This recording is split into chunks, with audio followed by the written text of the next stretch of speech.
Vamos lá então, terceiro ano. Vocês vão abrir a apostila na página 25.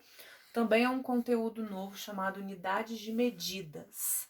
Então, sempre que a gente vai medir uma superfície, a gente pode usar a régua que traz centímetros, a gente pode usar o metro que é em metros.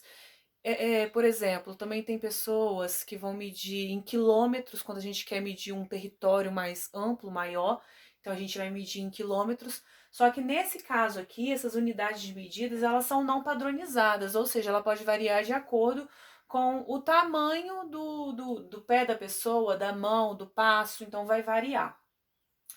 São consideradas unidades de medidas não padronizadas, pois variam de tamanho de acordo com a pessoa, ou seja, o passo, o pé e o palmo, eles podem ser utilizados como unidade de medida, mas são unidades de medidas não padronizadas. Então, olha o tamanho da mão da professora. Se a professora for medir essa televisão, vai dar 1, 2, 3, 4 palmos. Se vocês medirem, com certeza vocês precisarão de uma quantidade de palmos maior, o número vai ser maior, porque o meu palmo, ele é bem maior que o palmo de vocês, tá? Então, se a pessoa é maior, o tamanho das medidas serão maiores, e se a pessoa é menor, logo o tamanho das medidas serão menores. Aí tem um problema para a gente resolver. O Pedro e o João foram passear na floresta e fazer um piquenique. Chegando lá, resolveram brincar de medir, usando o passo, o pé e o palmo. Primeiro mediram a distância de uma árvore a outra, usando os passos. Depois, usando os pés, mediram a sombra da maior árvore dessa floresta. E com o palmo, mediram o tamanho de um banquinho que ali estava. Observe a tabela abaixo com as medidas feitas pelos dias. Então, tem uma tabela para a gente fazer a análise. Pedro na primeira linha, o João na segunda linha. Então, a distância das árvores, o Pedro precisou de 63 passos para medir a distância das árvores, o João de 55 passos. O Pedro precisou de 20 pés para medir a sombra da árvore, o João de 14 pés. O Pedro precisou de 11 palmos para medir o banquinho, o João de 9 palmos. Então, de acordo com essa tabela aqui, a gente precisa responder as questões. Número 1. Quantos passos Pedro deu a mais que João? Então, passos está aqui no primeiro quadro, Pedro 63 passos, João 55 passos. Para a gente descobrir quantos passos deu a mais, a gente tem que fazer um cálculo de diferença, ou seja, de subtração. Então, vocês vão pegar os 63 passos do Pedro e subtrair pelos 55 passos do João, que vocês vão achar a resposta. Depois coloca a resposta aqui, escreve direitinho. Somando as medidas da sombra da árvore de Pedro e João, quantos pés vai dar no total? Então, sombra da árvore, segundo quadro. Ele quer a soma dos pés do Pedro e dos pés do João. Então, a gente vai pegar 20 mais 14. Então, vocês vão fazer a continha, achar a resposta e registrar. C. Medindo o banquinho, quem teve o maior número de palmos? Então, só vocês olharem um número maior. O Pedro, 11 palmos, o João, 9 palmos aqui no banquinho, que é o terceiro quadro. Então, quem teve o maior número de palmos foi o Pedro. Só se vocês olharem um número maior e registrar. D. Observando a tabela, podemos dizer que o passo, o pé e a palma de um são maiores que a do outro. De quem é? Então, se vocês olharem, o Pedro ele precisou de 63 passos para percorrer aquela distância. O João, com apenas 55, ele conseguiu percorrer. Então, qual pé que é maior? O que precisa dar menos passos, não é verdade? Então, só fazendo essa análise, vocês conseguem responder. Por exemplo, que a professora deu exemplo aqui, eu não precisei de 4 palmos. Vamos supor que a Kessela fosse fazer. A Kessler talvez daria 6, 7, porque o meu palmo ele é maior, então eu preciso de uma quantidade menor de palmos para fazer a contagem do comprimento, certo? O Pedro e o João eles ficaram lado a lado para medir a distância das árvores juntos. Quem terminou de medir primeiro? Quem terminou de medir primeiro é quem deu a menor quantidade de passos, porque o passo ele é maior, certo? Então, a gente precisa de uma quantidade menor. Então, vocês vão fazer a interpretação e vão chegar numa resposta, certo? A número 2 tem a maquete de uma sala de aula. Então, o quadro negro fica aqui, o professor senta aqui, logo Ao lado da mesa do professor fica a porta e tem 3 fileiras de carteiras com alunos sentados. Na fila 1 senta a Kátia, o João e o Lucas. Na fila 2, a Ana, a Sara e o Pedro. E na fila 3, a Ellen, a Laura e o Paulo. Quantos alunos há nessa sala? Então, temos uma multiplicação aqui, ó. 3 alunos vezes 3 filas. Então, vocês podem contar de 1 a 1, de 3 em 3, até chegar na resposta. Vocês vão contar quantos alunos que tem. B. Tendo orientação pela mesa do professor, o professor senta aqui. Quais alunos estão sentados na fila do canto esquerdo? Lembrando que, ó, a direita, né, normalmente a mãozinha aqui os alunos escrevem, tá? A maioria dos alunos escrevem com a mãozinha direita. Então, vocês vão conseguir se localizar. Então, quem senta do lado esquerdo? Se a minha direita é essa, logo a minha esquerda é essa, certo? Então, vocês vão colocar o nome dos alunos que estão sentados. Tendo orientação pela mesa do professor, quais alunos estão sentados na fila do canto direito? Agora, no direito, é a Kátia, o João, o Lucas, ou a Ellen, a Laura e o Paulo? Número 3. Ainda analisando a imagem acima, complete. O está sentado à frente da porta. Quem que está sentado à frente da porta? O professor, né? B.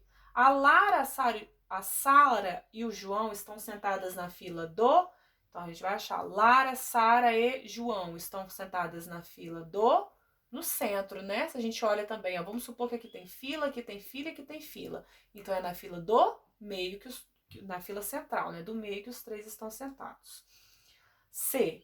Na fila 3 estão sentados. Então, ó, fila 1, fila 2, fila 3. Quem que está sentado na fila 3? Só vocês olharem os nomes, ó. Ellen, Lara e Paulo. E completar as lacunas. Ellen, Laura e Paulo. D. Pedro está sentado à direita de... Então, vamos achar Pedro. Quem está à direita de Pedro? O Paulo. Pedro está sentado à direita de... Ó, direita, esquerda. Ele está sentada à direita de... Então, vocês têm que se localizar, tá? Ó, direita, esquerda. Coloca a resposta. A Kátia está à esquerda de... Agora, Kátia. Kátia está à esquerda de... Só tem um aluno aqui para vocês se localizarem. Direita, esquerda. Ela está à esquerda de quem? Ó, da Ana. Que a Ellen estaria à direita da Ana. A Kátia está à esquerda da Ana, tá? Só pra vocês verem, ó. Direita e esquerda. Questão de lateralidade, tá, meus amores? F. Lucas está sentado a... Lucas e Pedro agora. Lucas está sentado a... Lucas está à direita ou à esquerda de Pedro? Ó, direita, esquerda. Então, o Lucas está à esquerda. Esquerda, direita. Ellen está sentada à direita ou esquerda de Ana? Vamos procurar Ellen agora. Ellen está sentada à direita ou à esquerda de Ana? Ela está sentada à direita. Direita, esquerda. Então, ela está sentada à direita. Certo? Número 4. Observe atentamente e complete a localização de cada animalzinho na malha abaixo. Então, nós temos um quadro quadriculado composto por letras, por números e tem animaizinhos. Para a gente descobrir, né, a localização de cada animal, a gente tem que olhar a letra e o número. Por exemplo, ao porco, B1, tá? Então, vocês vão olhar sempre a letra e o número.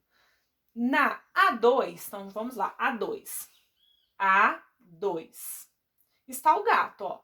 A2, está o gato. E na A7? Então, vocês vão vir na A7. Quem que está na A7? Esse bichinho aqui, coloca o nome dele. B, o rato está na B3, né? O rato, ó, B1, 2, 3, B3. E o porco? O porco está na B, ó, só olhar o número aqui, B1. C, na C4 tem o C, achamos o C. 1, 2, 3, 4. Quem que tá aqui? O cachorro. E na C6, 1, 2, 3, 4, 5, 6, ó, pode conferir o número 6. Está o coelho. D, o touro está na Procura o desenho do touro. Achamos. O touro está no D. Sobe o número 2. D2. E a galinha está na? Procura a galinha. Cadê a galinha? Aqui a galinha. A galinha está, ó, segue para ver a letra D. Sobe para ver o número 5. D5. Certo? Só registrar. A menina está no E7. Vamos conferir? 1, 2, 3, 4, 5, 6, 7. E7, tá vendo? Certinho. E o cavalo na? Cadê o cavalinho? Aqui. 1, 2, 3, 4. Sobe para ver o número 4 mesmo. 4. Então é só registrar.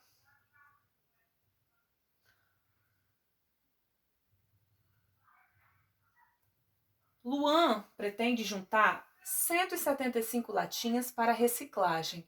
Até agora o Luan já conseguiu juntar 58 latinhas. Quantas latinhas ele precisa juntar para atingir a sua meta? Então ele quer essa quantidade aqui, que é 175. E ele já juntou 58. Então 58 ele já tem. 58 para chegar a 175. Então é isso que a gente precisa saber. Novamente a gente vai trabalhar com a diferença. Para vocês acharem o resultado, vocês vão fazer uma continha de subtração. 175 menos 58. 175 que ele quer juntar, menos a 58 que ele já tem. Depois que fizer o cálculo, vocês vão colocar a resposta aqui embaixo. Então, vocês precisam sempre responder a pergunta. Quantas latinhas ele precisa juntar para atingir a sua meta? Ele precisa juntar, aí vocês vão colocar o valor, tantas latinhas. Pontinho final. Tá bom, meus amores? Então, ó, matemática finalizamos, tá? E na próxima semana, segunda-feira, a gente retorna. Beijos e fiquem com Deus.